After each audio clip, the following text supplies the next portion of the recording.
Hi everyone, welcome to Planoly Presents Approachable Design. We are so excited to have you all join us today for our second workshop of the series, That's My Type. I'm Sarah, I am the Brand Partnerships Coordinator here at Planoly, and we have Natalie from Threeologie joining us today. So if this is your first time with Planoly, welcome. We're so excited that you found this workshop and that we could help you with your branding. Planoly is a platform that will help you simplify social marketing. So we're really excited to have you all join us today. As you're entering, please go to that chat box, make sure it's on attendees and all panelists that everyone can see it, and let us know where you're joining in from, because I know we have a lot of people from all over. We have some Austin, Amsterdam. I'm also in Austin, so that's exciting. Whoa, so many people. Yeah, we have people joining from all over. That's great to see you Mhm. all. Welcome. Cool. Also, a few things as we get started, I did want to let you know that we have a giveaway today. You are automatically entered into the giveaway by joining the workshop today, so you don't have to do anything else.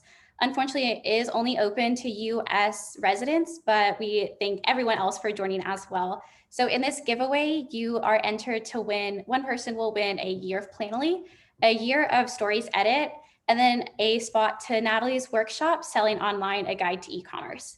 So we're really excited to get to offer you these different tools so that you can all get your branding together and then also get your social marketing started and get everything ready to go. So we're really excited to be able to offer that. Cool.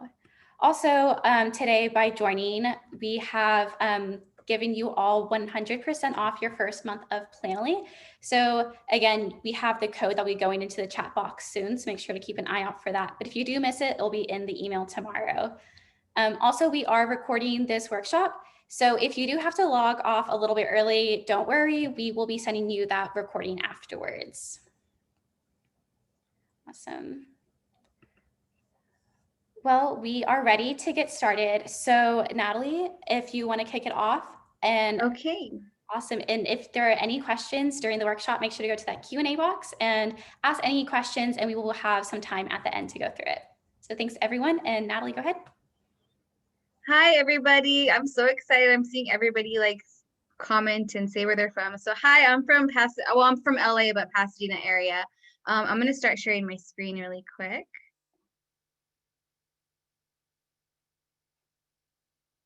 Okay, so in case you guys don't know who I am, yeah, I'm Natalie. I am the designer and hand lettering artist behind Threeologie, and I'm super, super excited for this workshop because I feel like typography is super, super important for branding and for small businesses.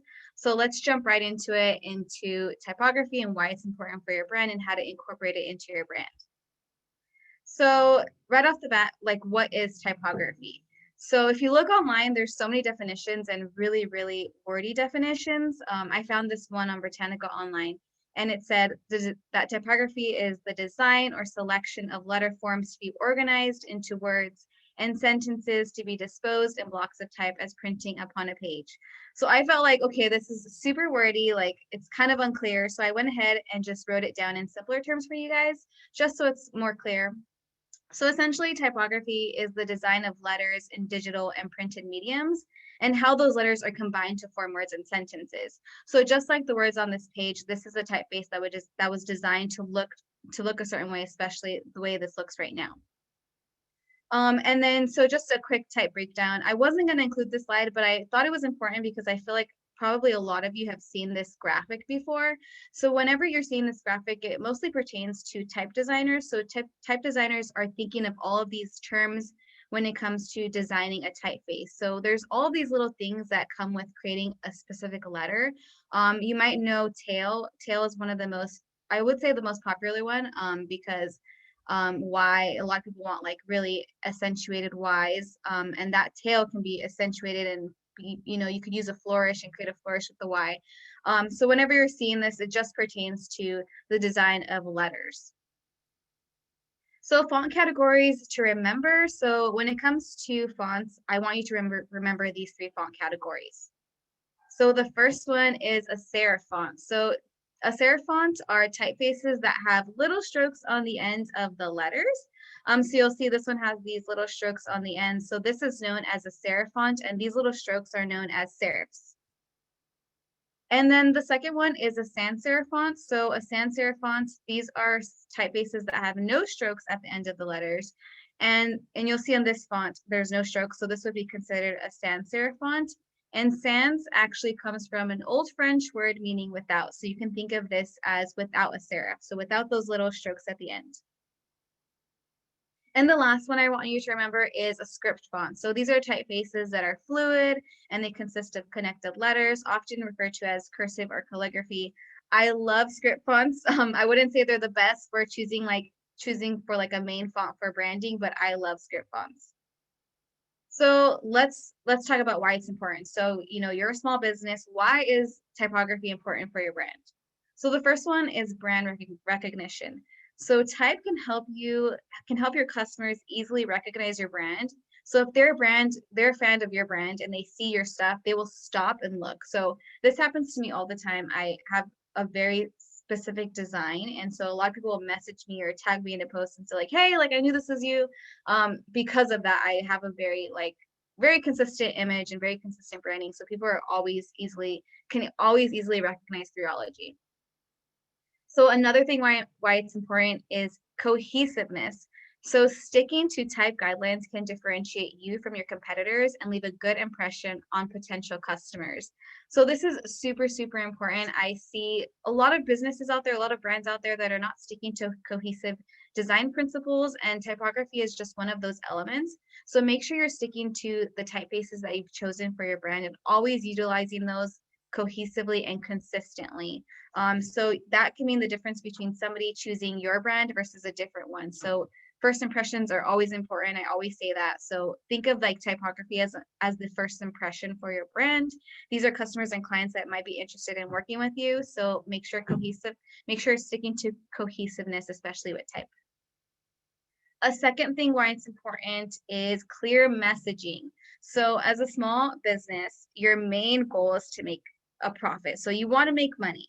And in order to do that, you have to have clear messaging. So let's say you're creating ads or you're making social media posts. You want to make sure that your typography or your font choice is legible, and that'll make it easier for your customers, your clients to understand your messages. And the fourth thing why it's important is experience. So a certain typography or a certain typeface or a certain font will foster a certain experience. It'll create this experience for your customers or your clients. So depending on your industry, you could choose a typeface that conveys an emotion or a feeling.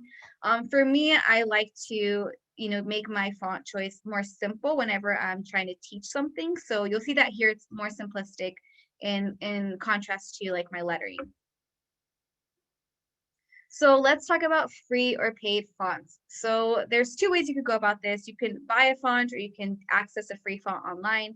So the first thing I always say this, it's really important, is licensing. So licensed fonts, so these are fonts that can be purchased for a commercial license. So this just means that you can use this font for your branding, for your logo design, for all your projects, but you're purchasing that license to utilize that font in that way. So just make sure you read the fine print in terms of licensing fonts, because some type designers will put in their license that like, hey, you can use this for your website, but no, you can't use this for your logo.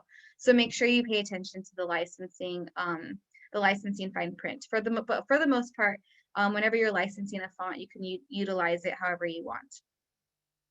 The second thing is you can actually use a free font. So these are free for personal use fonts, but free for personal use fonts are only for personal projects. So you cannot use these fonts for the benefit of somebody else or for another brand.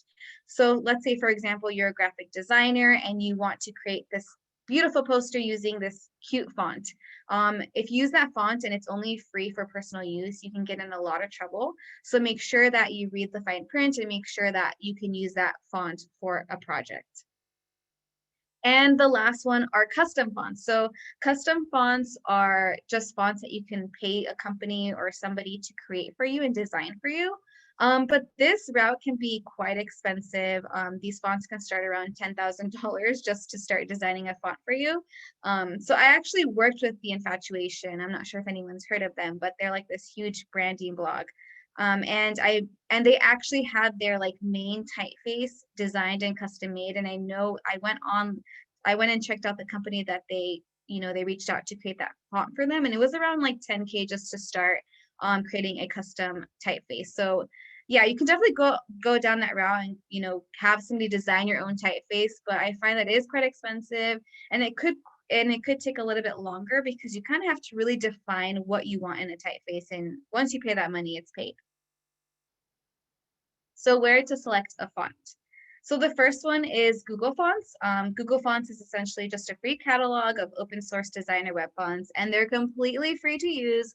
They don't sell them. So if you want to use them for a logo, you can use them for a logo. If you want to use a font for your website, you can use it for your website. They're completely free to use. If you go to Google Fonts, you can access those fonts easily.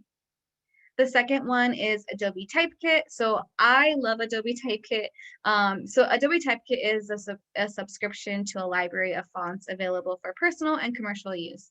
So this is actually included in Adobe Creative Cloud. So if you are a designer, or maybe you're not a designer and you already subscribe to Adobe Creative Cloud, you have access to Adobe Typekit, and there are tons and tons of typefaces to choose from. I really, really love this library, and I'm going to show you guys the website really quick because I think it's a really cool website. Let me show you really quick. So this is Adobe Fonts and Adobe Typekit. So they have a ton of fonts, and if you go to browse fonts, you can actually choose what type of font you're looking for. So on this side, you can say, I want something that is friendly and clean, and or friendly or clean, and it'll show you all the typefaces that have those features. Or maybe you want something like funky, it'll give you those fonts. And again, these fonts are completely free to use. And if you have Adobe Typekit, you would essentially go to that family, view the font family, you would click activate font, and then you'll be able to use those fonts. But you will only be able to use those fonts using Adobe software. So that's kind of like the other side, is like you will only be able to use them if you're using Photoshop or Illustrator. So that's something to keep in mind.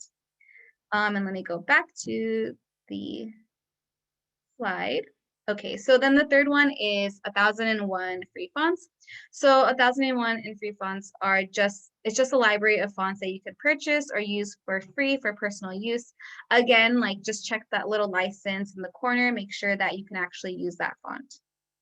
And then the fourth one is Behance. So fun fact, Adobe actually owns Behance.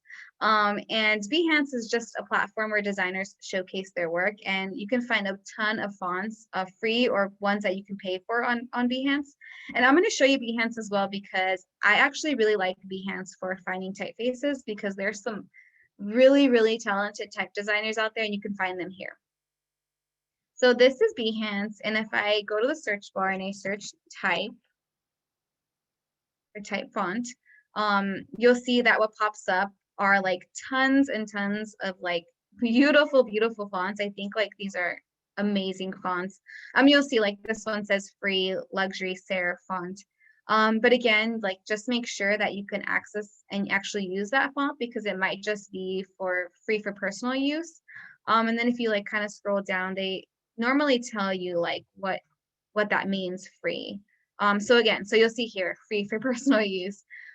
So that means you cannot use this for your logo. You can't use this for like projects that benefit anybody, but you might be able to purchase it if you reach out to them and ask them like, can I purchase this font from you? So yeah, Behance is a really great place to access fonts, especially really unique ones. They have really, really great type designers on there. The fifth one is Creative Market. So I'm sure if you're a graphic designer, you already know about this, but the Creative Market is an e-commerce website for all design resources.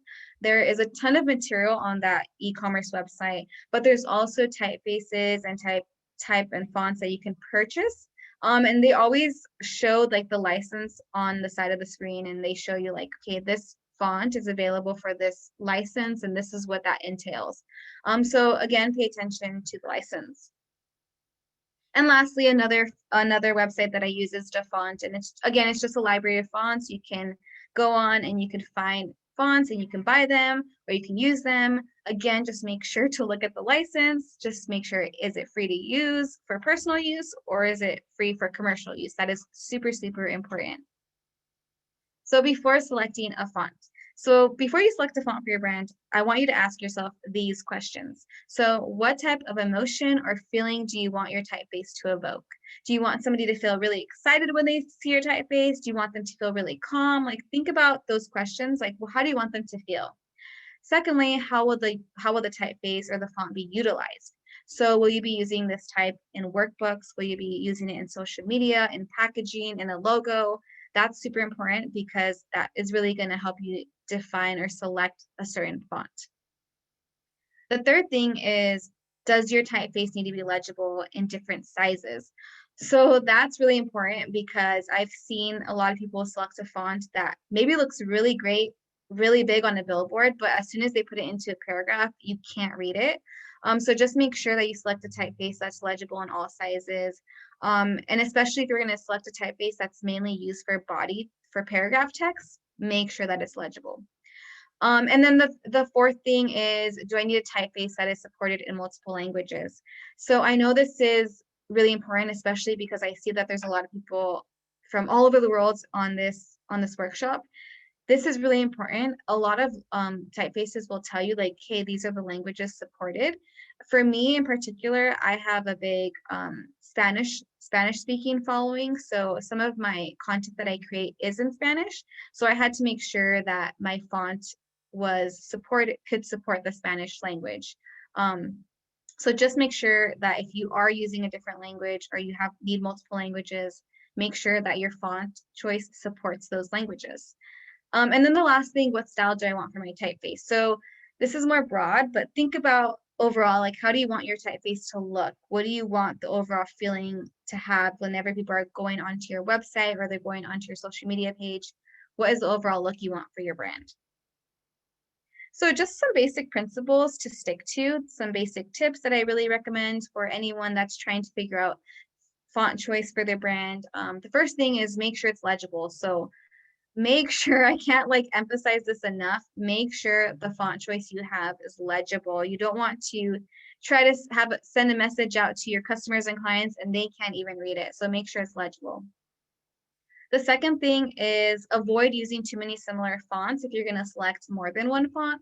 So the common thing that I see people do is they'll select two fonts for their brand, and then they will make sure that they're two different ones. So if you're going to select two fonts for your brand, just make sure that they are different. Don't make them look too much the same. So like I was saying, I worked for The Infatuation a while ago, and they actually had 3 font choices, but they had very, very specific guidelines for those fonts. So they had a brand book that said, you can only use this font for this, and this font for this, and this font for this. They had really, really strict rules. So if you're going to select more than 2, just make sure you develop some rules and guides for yourself. That way you're not kind of just using them whenever and wherever. The third thing I recommend is sticking to 2 fonts at the most. Again, you can choose 3, but I feel like it's going to require more work. You're going to have to create some more guidelines for yourself and more rules for yourself. So try to stick to 2 fonts at the most. The fourth thing is contrasting fonts work really well together. So if you're going to choose like a really thick font for maybe all your headers, and then like a more thin font for your body copy, those are really good fonts that work really well together.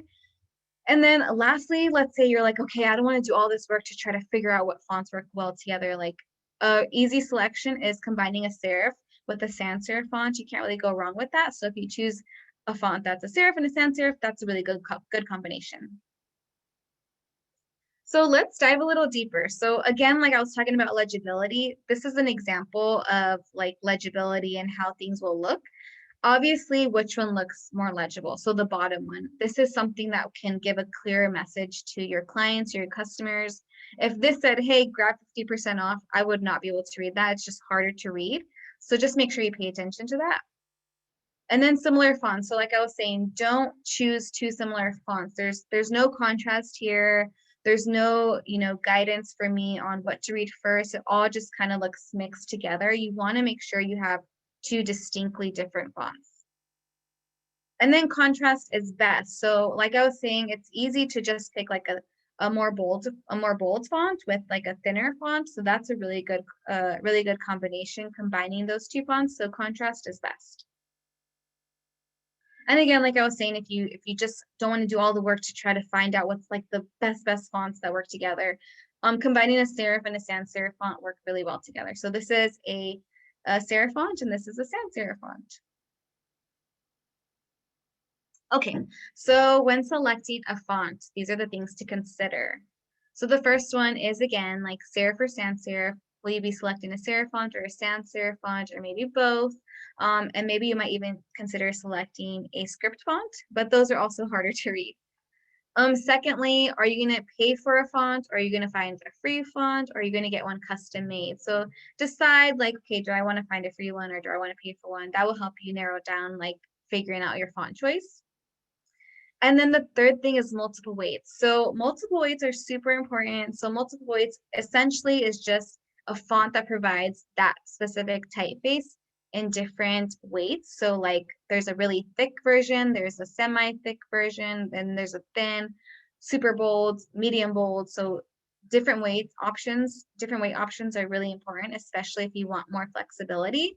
So this font that I'm using on this page, this is all one font. There's no two different fonts here. It's all one font. I'm just using the different weights to slowly guide your eyes and guide you on which way to read and organize the page. The fourth thing is versatility. So can this font be used at a large size or a tiny size? Think about that. Really, really important. Will this look good on a really, really tiny paragraph, or will it look good will it be legible on a big board? So just make sure that you can use that typeface in different ways. And then I also recommend testing out the typefaces. So let's say you've already chosen your font, how are you going to use it? So test it out on maybe your social media post, maybe packaging material, test it out and see how it looks. And lastly, combination. So consider combining fonts instead of just selecting one font. So again, like I said, 2 fonts at the most I highly recommend. But yeah, I recommend selecting 2 fonts and combining those. Okay, so here's what I did. So I'm a hand lettering artist, so there's a lot going on. So I actually chose the Poppins font.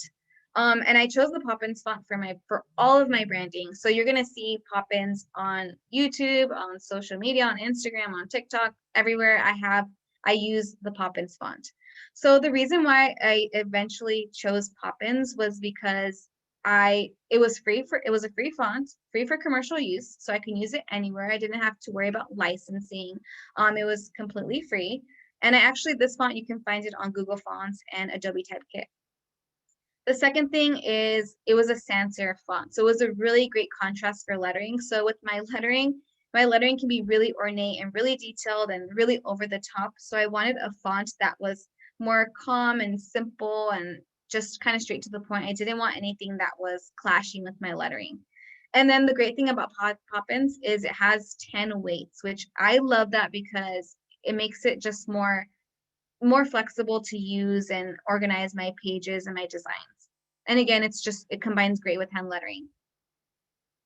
So you'll actually see here that here it is combined with my hand lettering. So you'll see like the main header copy and the call to action is in the Poppins font. And then the design of my post, it has like lettering and illustration. So for me, it was just really important that I have like something that combines well with lettering.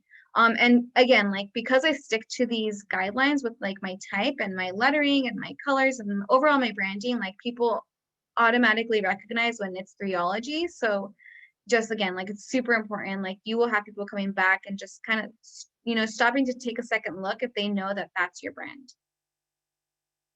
So just again, kind of going deeper. So this is a post I made a while back, which this is actually the course that's in the giveaway. So selling online, a new online course. So this is actually my lettering. And then this on the bottom is the Poppins font. Again, it combines well with lettering. It's legible. And then it has multiple weights and it's versatile. So on this one, I actually created a carousel on Instagram. So usually on my first image for a carousel image, it's usually like lettering. And then the second images are usually more information. So you'll see here, I provided more information. And whenever I'm providing information, I want to stick to my Poppins font. The reason is because I want people to get this information and not have trouble reading it. If I were to letter everything, that would be kind of really difficult. First of all, it would take way longer and people might not be able to read it as easily. So again, like for me, the Poppins font is super legible and it matches really well with my lettering.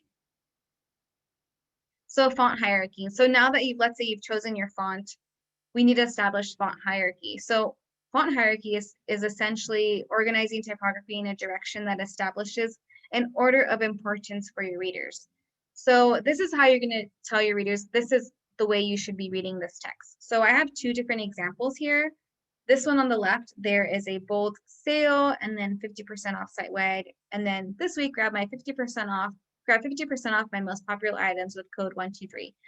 And you'll see on this side, they're all pretty much the same weight. This one's a little bit bigger. This one's much bigger. So there's no clear guidance of which way I should read this message. And in this side, I can definitely see like, okay, read from the top down. So which one does a better job of conveying a message? This one does. So the reason why I'm bringing this up is because, and I use the sale example, is because let's say you're having a sale, you need to make sure that it's clear using font choice, like clear what your message is, clear that you're having a sale, clear that it's 50% off. If you're going to do something like this, you're not going to grab anyone's attention. It just feels like just a body of text and nothing important. This immediately grabs my attention because I see sale. It's like flashing my face, sale. So just keep that in mind. Hierarchy is really, really important. So just to kind of go into it a little bit more, so how do you structure type effectively?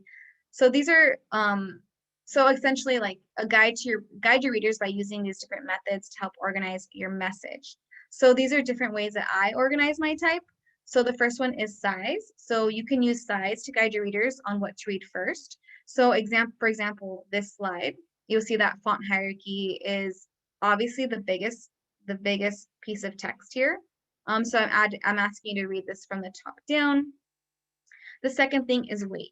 So you can create bold, you can use bold or thin weights, and these can help guide your readers on what to read next. And maybe the next text is slightly less bold. So you'll see here like it's bold, but then as I'm reading down, it's getting less bold, and it's slowly guiding you to read from the top down. And then the third thing is color. So color is a great way to draw attention to something important or to organize ideas. So here you'll see I added some color here just to give you an example. And I'm sure that kind of drew your attention really quickly because that's the only thing that has color on it. So this is an example that I kind of put together. You'll see that this typeface at the top is bigger. And for the most part, headers are usually about twice the size of your body text, just in case you're having trouble deciding like how big should my header text be. And then I have some pink text right here, and this is just a way to organize my ideas. So let's just say this is a newspaper, and now we're in the entertainment section. And then body text. So body text tends to be about 12 pixels in size. A lot of designers use around 13 to 15 pixels in size for paragraph text. I believe I use 15 pixels on my website for any paragraph text. So yeah, that's pretty common. So I know that when I first started my business, I was completely unaware of like what size my font should be for paragraphs, even for headers. So if you're having trouble with that, you can't go wrong between a 13 pixel and 15 pixel size for your body. And for header text, just make sure it's like about double the size. So now let's get into social media. So now that you've chosen your font, how are you going to apply this font to these platforms? So again, we want to make sure that we're having a cohesive design. It's clean, it's consistent. So I'm going to share with you how I do things, especially with social media. So for Instagram, for the most part, like you're going to have to create all of your assets ahead of time. So Instagram, you can create Instagram Reels, you can create Instagram feed posts, Instagram stories, you can go Instagram Live, there's IGTV, there's a ton of stuff you can do on Instagram, which that's why I love Instagram, by the way. But I would say like, because there's so much stuff, you're going to have to create assets for all of those things. So I usually create all of my assets ahead of time in Photoshop, and I put the font in there with the titles. But if you feel like maybe that's too much work and maybe you just want to throw up a story really quick, I recommend finding a font that looks close to the font choice that you chose for your brand. So for me, like I found a font on Instagram for Instagram stories that looks similar to the Poppins font, and I just stick to that font whenever I'm posting stories. So again, you don't have to do all of this work, but if you can find a font that looks similar to what you're working with, to the font choice, then just try using that font when you're on Instagram. But I do recommend definitely 100% recommend creating all of your assets ahead of time using Photoshop or whatever you might use. It just creates for a clean and cohesive design. And you'll see here, like, I constantly create all of my assets ahead of time, especially in Photoshop, and then I'm overlaying the text on my design. So you'll see here, I'm using the Poppins font and it's overlaid on my image. And I'm always using that. I'm always sticking to these same principles. That way it's always, always consistent and people can easily recognize the Threeologie brand. Now for YouTube, it's a little bit more different. You're gonna have to edit your videos, maybe on Adobe Premiere or Adobe Rush, and you're gonna have to edit those and apply the text on there. So that's the kind of the great part of using Adobe Typekit is if you download a font from there, you can access those fonts easily on any of the Adobe programs. So since I use Poppins, I just, make sure that I download that font, and then it downloads it to all of my software that I use from Adobe. So as soon as I'm using Adobe Premiere or Adobe Rush, I have access to the Poppins fonts because I activated it on the Adobe Typekit website. So with YouTube, again, like, you're gonna have to create all of your assets ahead of time. But one of the biggest things I would say is your thumbnails. So whenever you're uploading a YouTube video, you have to upload, well, you don't have to upload a thumbnail, but I highly recommend uploading a thumbnail.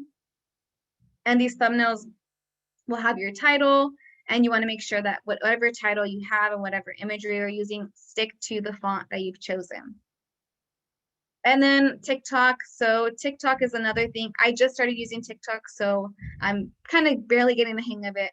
But for the most part, again, I'm sticking to pre-created assets. So originally, when I first started using TikTok, I was using like their fonts and editing on there, and eventually I realized like this is not helping with like the consistency and the cohesiveness of my brand. So I actually had to start creating the assets ahead of time, and then I'm just sticking to the same font, the same colors, and you'll see here like all of these fonts, they're all the same Poppins font. I just create the assets ahead of time, and because I do that, all of my branding, all of my material, everything looks really cohesive. And then Pinterest. So Pinterest is another thing. You're gonna have to pay your assets ahead of time if you're gonna pin something on Pinterest. Again, I'm using the same thing, using the same font everywhere that I post. Everywhere you'll see the Poppins font. That way it's really consistent. But Pinterest actually has this new feature where you can create Pinterest stories. So stories are like blowing up right now. But you can actually create Pinterest stories now, and you can use like their own typography on there too. Again, like, if you feel like, okay, this is a lot of work having to create the assets ahead of time, maybe you can choose a similar font to yours using like their fonts. But again, if you are a brand, I just recommend just creating all the assets ahead of time. So that's pretty much it. And then we could just jump into the Q&A, and I can, take some questions. Awesome. That was a great presentation. Thank you, Natalie. I know I learned a lot of things about typography. I don't always know the different hierarchies, so it was really cool to learn, and I hope y'all all enjoyed it. We are ready to dive into some Q&As. If you do have to hop off early, again, no worries. We will be recording this and sending this to everyone afterwards. So first, we can go over this question that says, what if I have already picked out fonts for my brand, but I don't like them? How do I change them up without drawing attention or making my branding look inconsistent? Okay, that's a great question because I did that too. So I actually did this. I chose like a font a long time ago that was really, really different to what I had now. But essentially, like, if you're gonna have to do that, you're going to have to do that regardless. You're gonna have to change it up. You're gonna see that whenever you see any type of branding, anytime something changes for a company, whenever they're changing their branding, everyone notices because it looks different. But you can take this opportunity to maybe, instead of keeping it on the down low and just putting it up and changing everything, you can take the opportunity to maybe tell your followers or your customers, like, hey, I'm doing a brand, I'm redoing my branding, check it out, check out this new typeface I'm using. Kind of give yourself the opportunity to kind of draw attention to your brand. Maybe make it like a celebration, like, hey, new branding, like new typeface, what do you guys think? So yeah, you can't really like change everything, go back and change everything, but you can take the opportunity to make it like a fun little announcement. That's awesome. I love that idea. And yeah, I know we have a lot of questions kind of asking that same thing of like, how long did it take you to find like your personal style? Because some people like have issues just kind of trying to find like what Mhm. matches their personal and their brand style. And then like Yeah. going from there and creating a font, they don't really know how to choose that. Yeah, I would say like with personal style, that is a question that's really, really common. So with personal style, I would say like for me, what I did was like for the longest time, I was trying to be like everybody else. And it got to the point where I was like, I'm going to think about what I want to do and what I like. So I started sticking to those principles of like, these are things that I really like. And so once I started sticking to those principles, slowly my style started to evolve. So I would say like, try to think about certain, things that you like, maybe certain design principles that you like, design styles that you like. Don't think about what everybody else is doing. Think about what you like and what you think represents your brand, and then slowly you'll start to build a style from there. But it does take a lot of time, so I would say like don't worry, it takes time. Like you're not going to find your style right away. It's always going to evolve. I would say for me it's always evolving for me as well, so it's definitely part of like the process as a small business. Yeah, absolutely. So do you think it's okay to go into a business with one typography and then like as your style evolves, like you said, just like kind of change it up a little bit? Do you think that's like a good practice to do? Yeah, I definitely say like, once you've chosen your typeface, that's totally fine. You can always change it. I would say don't get into the habit of changing it all the time. So let's say you do choose a font for your brand, stick it out, see how it works for your brand. And then if you don't like it, take the time to research and find a typeface that fits your brand better. But again, don't be changing it all the time. Like for me, I feel like there was a time where I was experimenting with different fonts.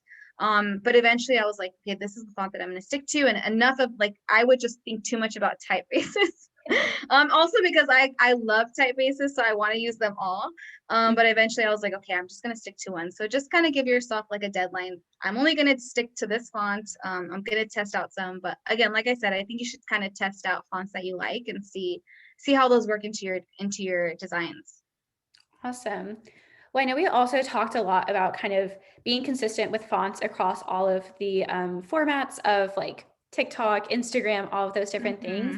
Mhm. But when you're also using fonts, is there a general rule of thumb of how much spacing to leave like between paragraphs or next to an image? Like when creating all of these different assets, like how do you use the type with the image as well? Yeah, so spacing, yeah. So with spacing for sure, you always have to consider spacing. So there's different terms for that, but with like leading, it's like the spacing between the letters. And then there's kerning, which is also spacing between the letters, but it's kind of hard to describe. Um, but yes, you're gonna whenever you're using like software like Photoshop or Illustrator, you have the ability to edit that. So you can edit the leading, the kerning, the spacing between the letters, the sentences, and the paragraphs. That's really important. So for me, whenever I'm doing that, I don't stick to a certain number. But what I do stick to is making sure that there is a good amount of space between my paragraphs and my sentences. That way it's legible. I don't recommend making like your paragraphs super squished where you can't really read what the paragraph says. You want to give the reader like a good space to work with so that they can read whatever your message is. Um, but yeah, kind of like when you would write your essays in like school or whatever, you had like double spacing, not obviously not that big, but like a little bit smaller and just give it some like breathing room. Awesome. Thanks so much. Hmm.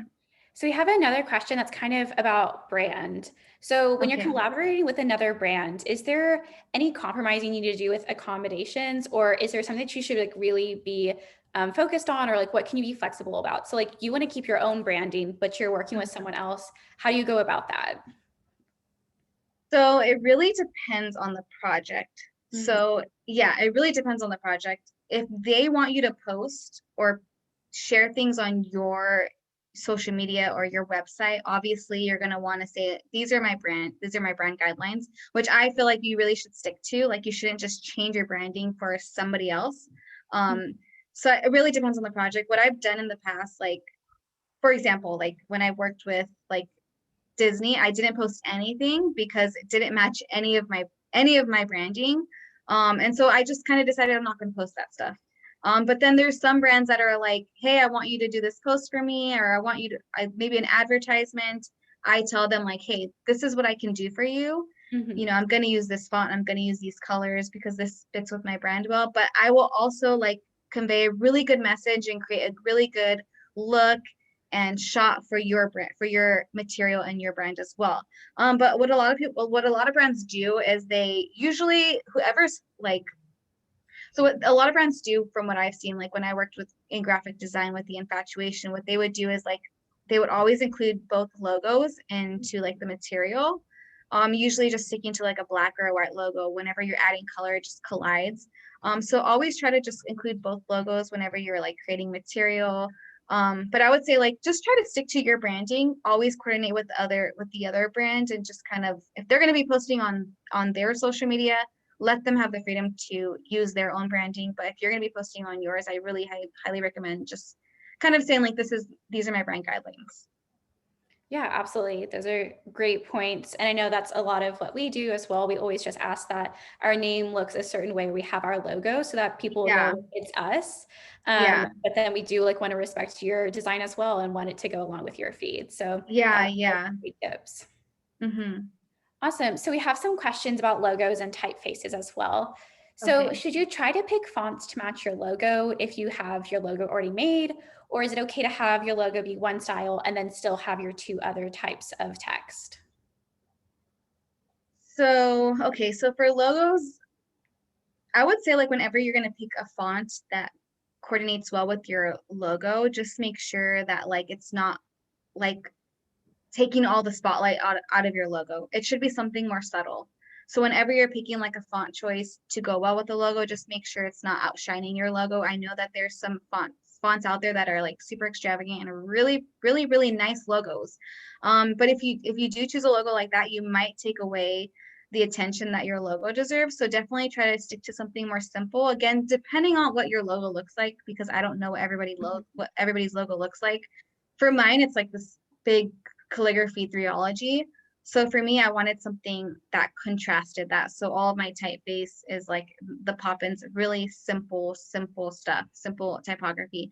So again, yeah, just try to make sure like it just has a nice balance and it's not overbearing for your logo.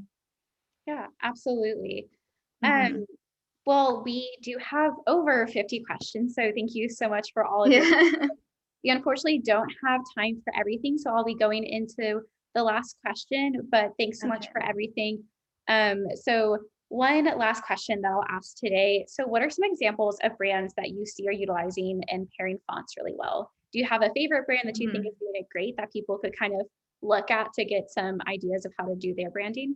Mm-hmm. That's a really good question. So I would say again, like because I worked with this brand, so because I worked with the Infatuation, I've seen like their brand book, I've seen like their guidelines, and they have a really, really specific set of rules for how you use their typefaces. They have 3 different typefaces. They had one custom made for them. So if you actually go to the Infatuation Instagram, you'll see that they use one main font the entire time. I forgot what it's called. I think it's like Finkel or something, but that was the one that they had made, and they always use that font for all of like eye-catching messages where they want you to pay attention to. And even if you go to their website, you'll see the same exact thing. Like that main font is used for like big messages or big messages they want to capture your attention on. And then I believe they use Museo Sans in some of the body copy in a different font too.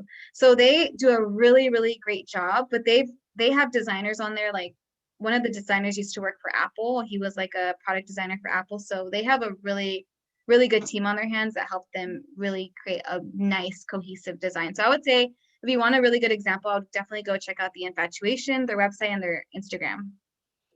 That's awesome. Yeah, I know it's kind of hard sometimes to just like listen to typography and be like, oh, this is what I Yeah. should be doing. You have to really see it. Yeah. So I think that's a great Yeah. idea to like go look at them, kind of get an idea of how some people are being like successful with it. Yes. Yes. Awesome. Well, thank you so much, Natalie, for this presentation. I know it was great, and I think a lot of people did enjoy it. As we are closing out the workshop, I know we still have a lot of questions. So where could we find you? How could we ask you some more questions if we have those? Yeah, so if anybody has any more questions, I am always here to help. Like I always tell my Instagram followers, like feel free to message me if you have any business questions, anything. You can reach out to me on Instagram at Threeologie. You can email me, Natalie@threeologie.com. So yeah, you can go to my website, threeologie.com. So there's plenty of ways to reach out to me. Yeah, but I highly recommend checking me out on Instagram, and then you could just direct message me from there. And I know there's a lot of questions still, so feel free to reach out. And I know the infatuation was kind of hard to understand, but it's the infatuation. So if you guys need help finding that, just message me. Awesome. Thank you so much. If you didn't Thank catch any of you. those handles, we will be sending out an email tomorrow that's going to have all of the information with the recording, the worksheet for today's workshop, as well as how to find Natalie. So thank you again, everyone, for joining us. Make sure to go to our website to check out the next 3 weeks that we have in approachable design workshops. And I hope everyone has a great day. Thank you. Thank you.